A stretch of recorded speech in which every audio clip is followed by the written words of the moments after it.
following is an exclusive presentation of Jessup Broadcasting, the sports leader in Southeast Georgia. World famous. The world famous Butch and Bob Show. All right, the world-famous Butch and Bob Show right here on Big Dog Country Radio, WIFO, 105.5 FM in Jessup, 1 minute after 8 o'clock. And, Bob, we got a special guest here on the phone with us, live from Washington, D.C. We're fortunate, again, to have our Congressman, Buddy Carter, on the phone with us. Buddy, first of all, Happy New Year. How you doing? I'm doing wonderful. Happy New Year to y'all. But I need to make a little correction. I'm actually in the district. I actually got back from all right.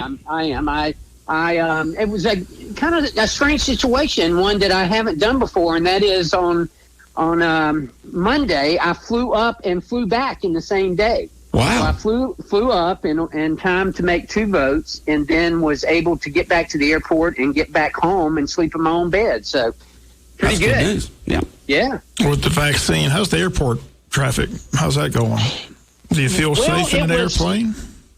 It was, it wasn't normal Christmas traffic at the airport, but it was pretty busy. I will say that. Certainly not like it would be in any normal holiday season, but it was busier than I expected.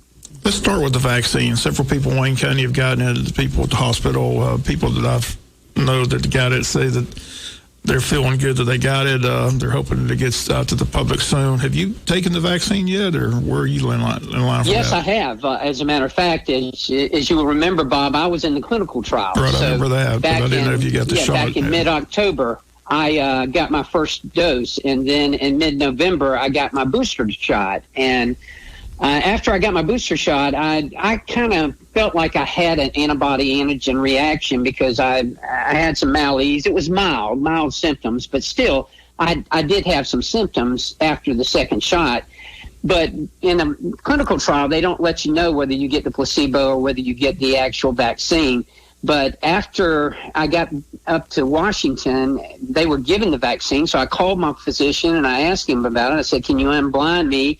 Because if I didn't get the vaccine, I want to get it. So he was able to get me unblinded, and they told us then, well, you did get the vaccine, so you don't need to get it again. So I've already been vaccinated. Has most of the Congress been vaccinated? Most of them have gotten their first dose. They haven't gotten their booster dose yet, but most of them have gotten their first dose. And how soon does the general public see the vaccine? Is it going to be months, weeks? What are you hearing?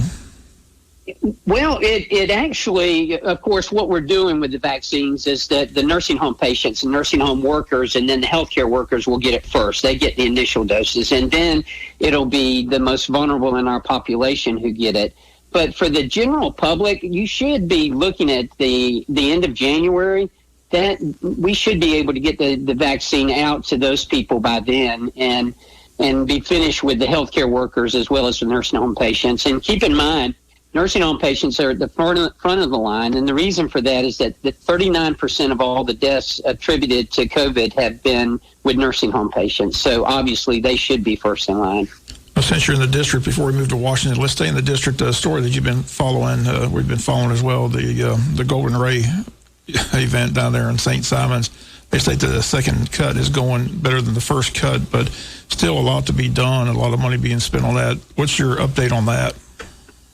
Well, you're right. They learned a lot from the first cut, and it certainly took longer than they expected, but they did learn a lot from it, and they're making progress now with the second cut. The first cut, when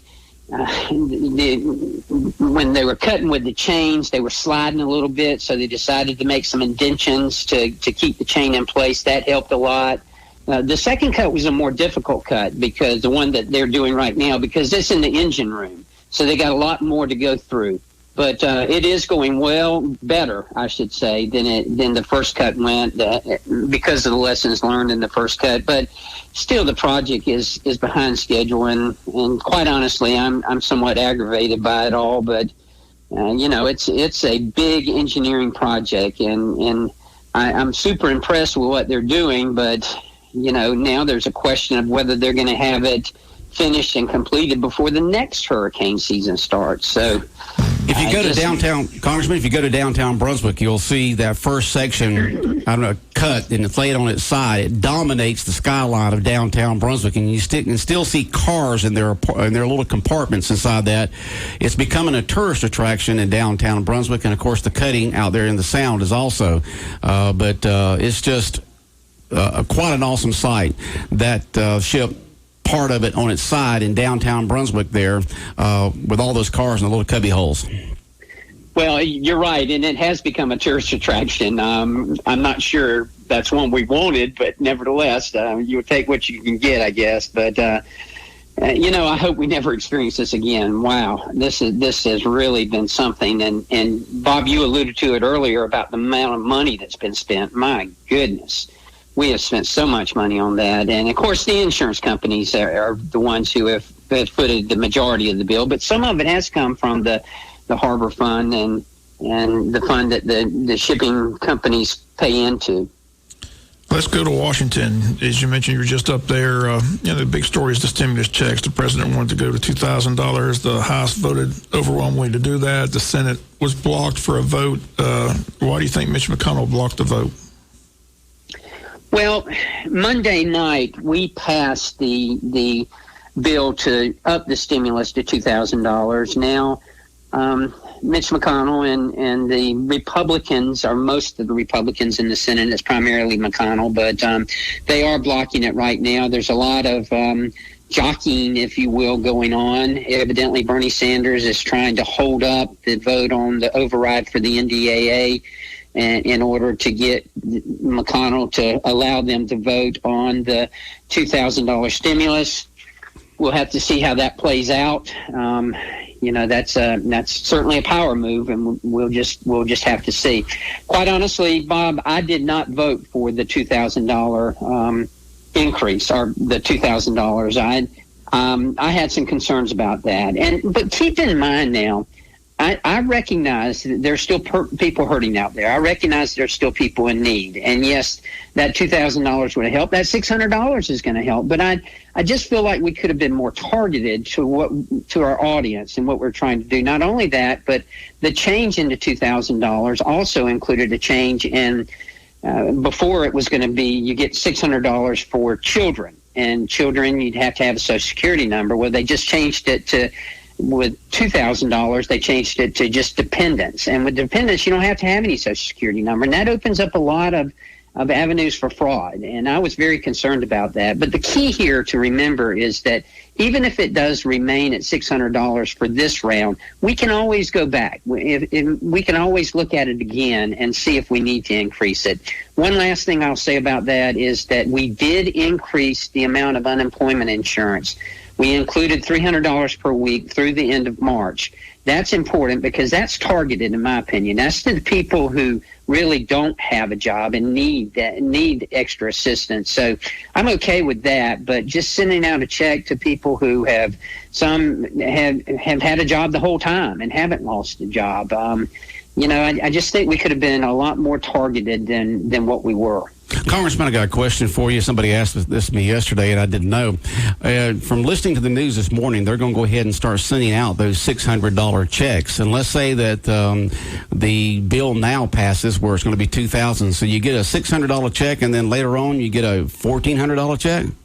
That's correct. That's the way it'll work if indeed the bill does pass. If it does pass, okay. Will they get a vote? I mean, I was following yesterday. I was just curious to watch the vote because, like I said, the president put out there what he wanted. Kelly Loeffler went along with it. David Perdue went along with it. Marco Rubio. It looked like it was gaining momentum among the Republicans in the Senate, but McConnell just wanted him to let the vote take place. I thought it would have been an entertaining vote just to see how people voted. So do you think there'll be a vote at all, or is it not going to, as long as he blocks it, there's no vote? I'm just trying to find out how the process works.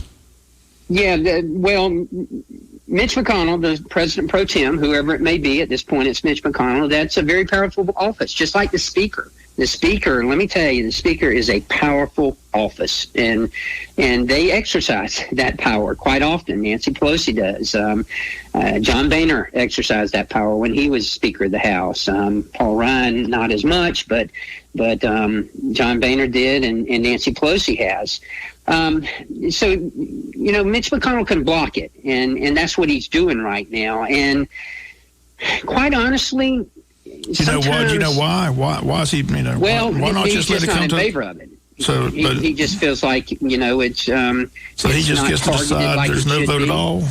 I mean, I'm sorry. I said he gets to decide there's no vote at all, so that he can. Yeah. Okay. If it's going to come to the floor, he can stop it. Now they can, I think they can have 2/3 majority to override him and bring it to the floor. But he decides. I say he, that person, the president pro tem of the Senate, decides what's going to come to the floor and what's not going to come to the floor. Of course, as I mentioned earlier. Right now, Bernie Sanders is trying a power move on him because one senator can stop a bill from coming to the floor. He can.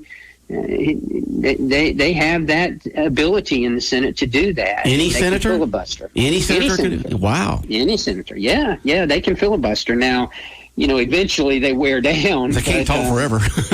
That's right. But the Senate's a different animal. When I was in the state legislature, I served in the House and I served in the Senate, and there were differences, but the differences in the United States House and the United States Senate, that's night and day. Wow. That's just a whole different body over there.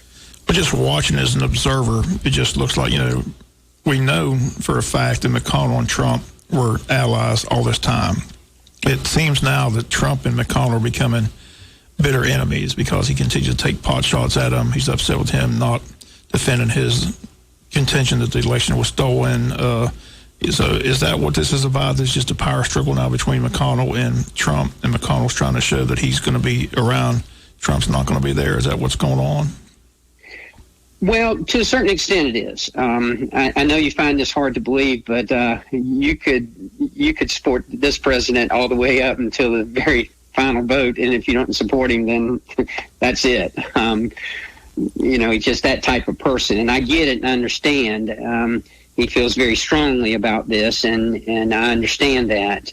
But Mitch McConnell and Donald Trump have worked well together, and there's still a lot of things out there that need to be done in between now and January 21st before the president possibly leaves office. But and I'm sure they'll still get together. Washington is a strange place. You've always heard you keep your friends close and your enemies closer. Well, nowhere is that more relevant than it is in Washington, D.C. What kind of extra bills and information is being put into this $2,000 stimulus check thing? They talked about that. I know Pelosi, that's what she wants, totally just focused on that. But there's a couple of other things being added to it in the Senate. What are those? Butch, I'm really not certain what all they're trying to add to it. To my knowledge, all they were adding was just going from 600 to 2,000. I mentioned earlier that one thing that really bothered me is they wanted to change, and it just sounds like it's just logistics are just changing it from children to dependent, but that's a big difference, and that's something that I'm concerned with because, I want to make sure that this money is going where it's supposed to be going. That's why there was a lot of talk in Washington about possibly just a tax credit as opposed to, a stimulus check. Would that not be a better idea? Yeah. It'd be more safe way in terms of knowing that it's not going to be abused in any type of way. And that's certainly something that has been talked about and quite often up in Washington. And I don't know how that's going to turn out.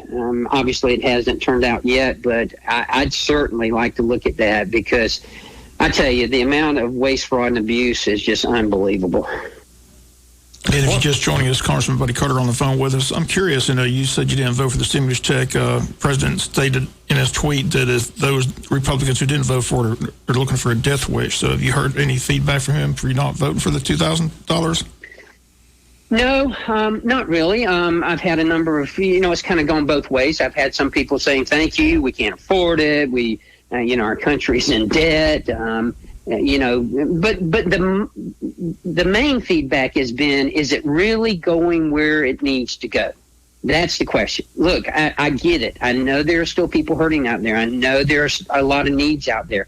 but I'm trying to make sure that we are targeting it and getting it there to the people who truly need it. And how do you do that? What's the best way to do it? And, there are people who question, is a stimulus the best idea? As we mentioned earlier, perhaps a tax credit, perhaps something else that, a way to help the economy. And does a stimulus really help the economy? The Heritage Foundation has really studied this and come up with some interesting facts about people are, the stimulus is really not going back into the economy, but instead people are saving more, which is a good thing. We need to.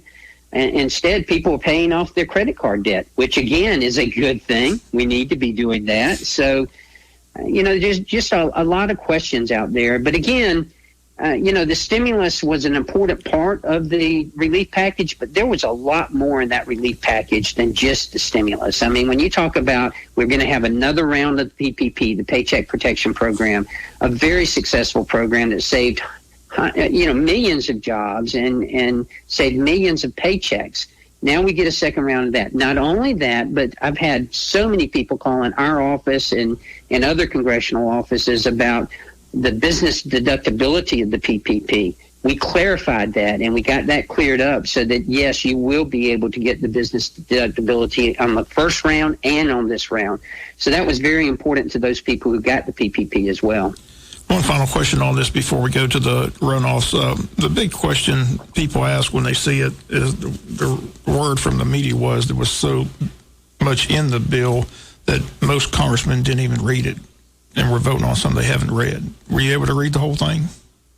No, I was not, quite honestly. I mean, how big? I mean, they were saying, it was the second largest, to my knowledge, to what I've heard, is it was the second largest bill that we've ever voted on. 5,500 pages. Right. No way. 5,000 pages? That's what they were saying. They're saying nobody in Congress even had time to read it. So the question is, why are they voting on something they haven't read? So that's what that just makes. That's why Congress has such a bad rap. I mean, people are like, "What are they doing? They're voting on something they haven't even read well, yet." Somebody's had to read it. I mean, I don't understand how things can be voted on when you don't know what's in there. I guess you have an overall idea what's in there, just not all the particular details. Is that correct? That's right. I mean, the outline, but you're right. The devil's in the details. And, I've got a good friend from Virginia who took a pledge, and he's one of the smartest guys in Congress. He took a pledge when he first got there. He said, I will never vote for a bill that I haven't read. And he reads every bill, and if he can't read it, he doesn't vote for it. No matter how good it is, no matter how he likes it, if he can't read it, he doesn't vote for it. And, I've always admired him for that, but obviously he didn't vote for this one because there was no way anyone could have read 5,500 pages. Well, then who makes sure that all the things that are in the bill gets implemented in the future? The staff. The staff. That is, yes. And, okay. Butch, we've talked about this before, and people are always talking about term limits. And I've always said, look, I'm fine with term limits as long as everybody has to abide by them. I don't want to have term limits on myself, and the guy in California or the guy in Missouri doesn't have term limits. If it's across the board and relevant to everybody, I'm fine with it. But if you're going to have term limits for elected officials, I'm telling you, you got to have term limits for bureaucrats as well, because they run the show up there. And they'll just look at you, and it's just as if they're saying, we'll outlast you. I'll be here after you're gone. All right, Bob. All eyes on the state of Georgia. These runoffs get 2 more days of early voting, today and Thursday, and then the vote on Tuesday. They say 2.3 million votes have already been cast across the state of Georgia, so the turnout's been pretty good. All the heavy hitters are coming to the state. Donald Trump's coming on Monday to Dalton, Georgia. Are you going to be there in Dalton for that? I'm not going to be in Dalton. We go back up. We're sworn in Sunday, as a matter of fact. So, and then we're up that whole week. Next week, I'll be up there, I think, 10 straight days. God help us. But anyway, I won't be in Dalton. Obviously, the president is paying close attention to this. These two Senate races are perhaps and arguably the most important federal races we've ever had in the state of Georgia, ever in the history of our state. And they have national implications. The balance of power lies right here in the state of Georgia. If the Democrats get these 2 seats, then they have full control. They have the House, they have the Senate, and presumably they have the White House and the executive branch. If that happens, you've heard what Chuck Schumer has said. Chuck Schumer has said, we win Georgia, we change the world. AOC has said, if we win those 2 seats in Georgia, then we don't have to negotiate. We don't have to mess with them. We can do whatever we want to do. And that's what's at stake here. And let me tell you, when she says we can do whatever we want to do, let me tell you what they want to do. They want to defund the police. They want to defund the military. They want to have the Green New Deal. They want to stack the Supreme Court, add more seats to the Supreme Court so they can put liberal judges on there. They want to make Washington, D.C. and Puerto Rico states so that they can have 4 more Democratic senators. They want to change the rules in the Senate. We talked about the rules in the Senate just a little while ago. And what we were talking about, they are different rules. They want to change them. They want to do away with one senator being able to stop something. They want to do away with you have to have 60 votes in order for a bill to come to the floor. They want to do away with all those different things. They want to take our guns. They want to do away with our Second Amendment rights. And that's what's at stake here. People say, oh, you're exaggerating when you say that they want socialism. Guys, I am not exaggerating. They do want socialism. AOC and the progressives, Bernie Sanders, Elizabeth Warren, they are headed right down that road. That's what they want. And that's why you have to have a balance of power. And that's why these 2 seats in the state of Georgia are so vitally important. Well, does he come and campaign for the 2 senators, or does he do what he did in Valdosta and just keeps on harping on his main thing? I'm sorry, Bob, I didn't hear you. I said, does he come and campaign on Tuesday or on Monday, for Kelly Loeffler and David Perdue, or does he do what he did in Valdosta and mainly stay with his theme that the election was stolen and he hates the governor and Secretary of State Brad Raffensperger, who continues to crush on a daily basis, and that's what yesterday called him both stupid. Now, Bob, come on, you're asking me to predict what this president is going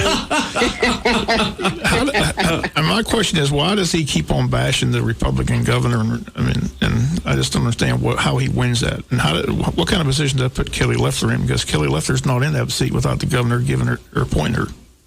Well, that's a tough spot for her, isn't it? She doesn't really say much about it, but the governor continues to get crushed by the president, and she doesn't say anything. So I don't see how that gives her any credibility. Well, look, I'm not going to get in between Kelly Loeffler and Donald Trump and Brian Kemp. Well, how well do you know the governor? Do you believe the governor had anything? I know the governor well. Right. Don't you cringe every time he crushes the governor? I am concerned. I am concerned, and I do think that, look, we in the Republican Party, we're carnivorous. We just eat our own, and we've got to get better than that. Right. If you look at the Democrats, and at least it appears that they are on the same page more often than we are in the Republican Party, and that's something that we've got to get better at. And we're right on policy. We are right on policy, but we're wrong on tone quite often. Quite often, our message is correct, but our tone is what the problem is. So we've got to work on that. There's no question about it. We've got to understand that we're all on the same team. And I know the president is upset with the governor now, and I get it. Look, I'm upset with the way this last election went. I think there were discrepancies, and it's not just something I became upset with in November. We were upset. The House congressional delegation protested and called the Secretary of State back in March of last year. We had a phone call on a Saturday that I led with the Secretary of State, asking him this consent agreement that you have entered into with the Democratic Party. What's this about, and why are you doing this? We sent a letter to him after that conversation. So this is not something that we just started being concerned about. We've been concerned about this ever since March of last year. Well, do you believe the audit report that came out yesterday? Did you hear that report from the Secretary of State? From the GBI? Yes. I did hear that report. It states no fraudulent absentee ballots were identified during the audit, period. So do you believe that? After the investigation, 3 times they counted the votes. Or when does reality set in? I mean, you mentioned a while ago, I mean, a lot of people fear that he's not leaving office. Is he leaving, or is he, they're going to have to take him out with guards? Well, how's it going to work? I think there will be a peaceful transition of power. Now, we've still got January 6th to go through. We'll see what happens then. I don't know whether there's going to be a senator who's going to go along with what Mo Brooks from Alabama is trying to do and questioning, according to the 12th Amendment, whether or not the electors coming from the states. And don't think that this is something new that has just happened. This was actually done 4 years ago when Joe Biden was presiding over the transition and the electoral votes being cast in favor of Donald Trump. The Democrats tried this back then. Joe Biden entertained at least 2 motions, and the first time he said, do you have a senator to go along with it? He said, they answered no. The second time he asked the same question, you have a senator to go along with it? They answered no. He said, no more. If you don't have a senator to go with it, we're not going here anymore. And he dismissed it. So it didn't happen but twice. Now, whether or not Mo Brooks can get another senator or get a senator to go along with this, that remains to be seen. We'll just have to cross that bridge when we get to it. Well, the good news is people are out voting. I mean, the turnout here has been very good in Wayne County, and like I said, they've said across the state has been good as well. And considering it's the holiday season, it's good to see people taking the time. As you mentioned, these are very important races, two important runoffs. Like you said, it's the balance of power in the Senate, so hopefully people are taking it seriously and getting out and voting. We'll see how it all shakes out on Tuesday night, January the 5th. But got any big New Year's plans?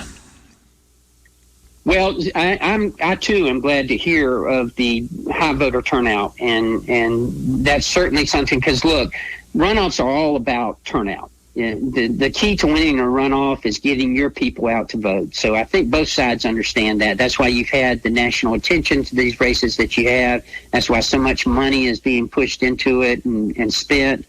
And we've got boots on the ground. The NRC has had people down here and knocking on doors, making phone calls, all of those things that they're supposed to be doing. And I tell you, the differences between these two candidates, I don't think could be any more obvious or any more extreme.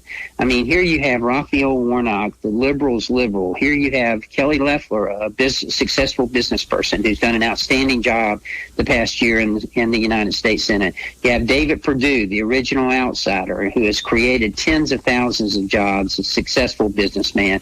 And then you have John Ossoff, who is just a trust fund socialist and has never really had a job except for what, his family set him up in business, and that's fine. And I wished I'd had a silver spoon when I was coming up, but I didn't. But nevertheless, more power to him. But the point is that he is, he's done business with China. You've heard all these things, and the people understand. When it boils down to it, I just think the obvious choices are David Perdue and Kelly Loeffler. Here's a suggestion, a solution for you, buddy. Let's go get the $800 million that they wasted on advertising for these Senate races, and we'll give everybody a $5,000 stimulus check. Hey, it's not wasted. Hey, us guys who own the TV and radio stations, it was not wasted. $800 million. That's unbelievable. And we're paying a lot of bills with those advertising pies. We're putting it back into the economy. Just think what you do with $800 million, buddy. That is a lot of money. There's no question about it. But, it's especially when you have a media market like Atlanta that's so expensive. I mean, that you have to spend a lot of money. That's why it's so tough for someone outside of the Atlanta area to win a statewide office. I mean, it can be done, and it has been done, but it's just tough. Because it's becoming more and more difficult. It more really difficult. is. Yeah. For someone from, let's say, south of the bypass around Atlanta to win, anywhere from just below Atlanta south, you're having a very difficult time to win a statewide race. You almost have to be from the greater Atlanta area to be able to do that. It's becoming two Georgias here almost. Well, it is two Georgias. There's Atlanta and everywhere else, and look, we're proud of Atlanta. We're glad they're in the state, but there are a lot of voices out there in rural Georgia that need to be heard. Yeah. Well, Congressman, we do appreciate you calling in this morning. What's on the plans for the Carter family for New Year's? Well, I will be at the Peach Bowl. So I'm going to see Georgia in Cincinnati. Our youngest son and our daughter-in-law live in Atlanta, and we're going to go up there and go out with them New Year's Eve, and then hopefully go to the games New Year's Day, and then we'll be back home and then back up to Washington for 10 straight days. Okay, buddy, always a pleasure to having you on the show. We appreciate you calling in this morning with everything going on in Washington, so we'll continue to follow it. But those $600 checks are supposedly going out quickly. Is that correct? Yes, they are. Secretary Mnuchin has already made it clear that they should be going out Tuesday of next week. Like Butch said, if they change the 2,000, then you'd get another additional $1,400. Yes, that's correct. Okay. Appreciate it very much. Right. You stay safe, and Happy New Year. Happy New Year to y'all. Happy New Year. Thank you, buddy. All right, WIFO 105.5 FM in Jessup, Big Dog Country Radio. And that was Congressman Betty Carter taking time from his very busy schedule to call in to try to give us some perspective on what's going on up there in Washington, D.C. with all the news. And tomorrow on the show, we'll have Richard Johnson with the emergency man. He got the vaccine, so he's going to come in and talk about his experience getting the vaccine. Richard Johnson will be on the show tomorrow morning. Yeah. So sounds good. Well, Bob, have a great day. Okay. All right, the world-famous Butch and Bob Show brought to you by Local Boys Construction, by First Southern Bank, by Damon's Famous Fingers and Wings, and also brought to you by Murphy Builder Supply. The world famous Butch and Bob Show.